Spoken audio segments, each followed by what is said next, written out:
There's a moment, somewhere between removing a rusted bolt and wiping grease off your hands, where everything gets quiet. Not outside, inside. And if you've ever worked on a car, you know exactly what I mean. Most people look at someone elbow deep in an engine bay and think, he's just fixing his car. But that's not what's happening. Not really. What's actually happening is far more human, far more complicated. And once you understand it, you'll never look at a wrench the same way again. There's a branch of psychology that studies what happens to the mind when the hands are busy. And what researchers keep finding, over and over, is something that car people have known intuitively for decades.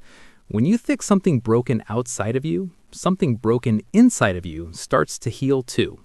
This isn't metaphor. This is neuroscience. This is identity. This is survival. Let's talk about why. The human brain craves one thing above almost everything else: control. Not power, not success, control. The feeling that your actions matter, that what you do with your hands, your choices, your effort actually changes the outcome. And here's the brutal truth about modern life. It constantly takes that feeling away from you.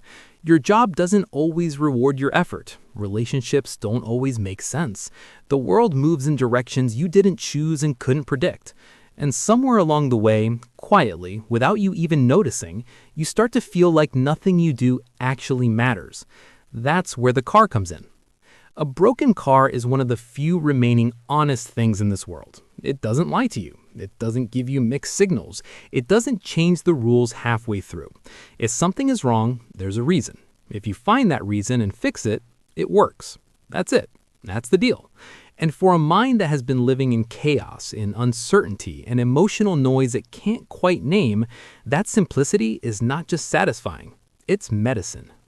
Think about the person who starts wrenching after a divorce, or the guy who buys a project car right after losing a job he gave 10 years to, or the kid who starts taking apart engines in the garage the year everything at home fell apart.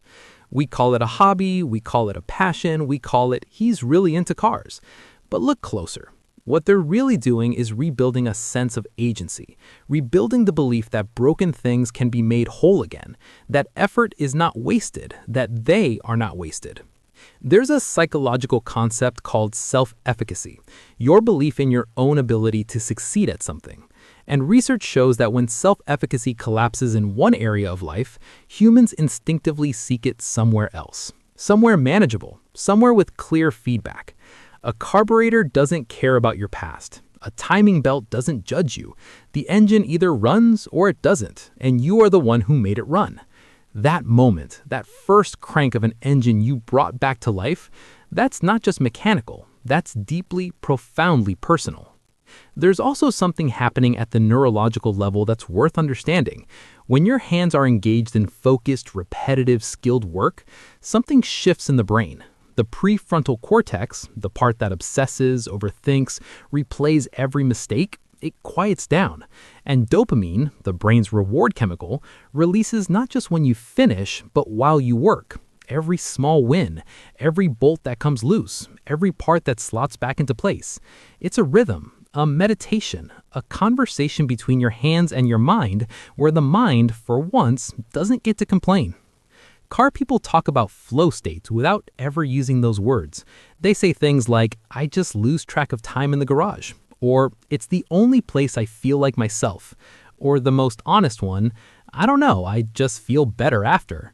The garage is one of the purest places humans still find it. No notifications, no performance reviews, no emotional complexity. Just the work, just the problem, just you. But here's the deeper truth, the one most people never say out loud. It's not really about the car. It's about the identity. When life strips something away from you, your confidence, your direction, your sense of who you are, you need somewhere to go and be someone. The garage is that place. In there, you're not the person who got laid off. You're not the one who went through the breakup. You're not the one who doesn't know what comes next. In there, you're the one who knows how to fix things. And slowly, quietly, that identity starts to bleed back into the rest of your life. There's an old idea in philosophy that healing doesn't happen through thinking. It happens through making. The ancient Greeks called it poiesis, the act of bringing something new into existence, of transforming raw material into something with meaning. Every person who has ever rebuilt an engine in pain without fully knowing why was practicing this ancient form of healing. They weren't escaping their life, they were rebuilding it, one bolt at a time. So the next time you see someone deep in a project car, hands dirty, mind somewhere else entirely, understand what you're really seeing. You're seeing someone refuse to give up on broken things. And maybe, without even realizing it, they're learning not to give up on themselves either. You thought it was about the car, but it never was. It was about the person underneath it, and whether broken things and broken people are worth fixing. They are.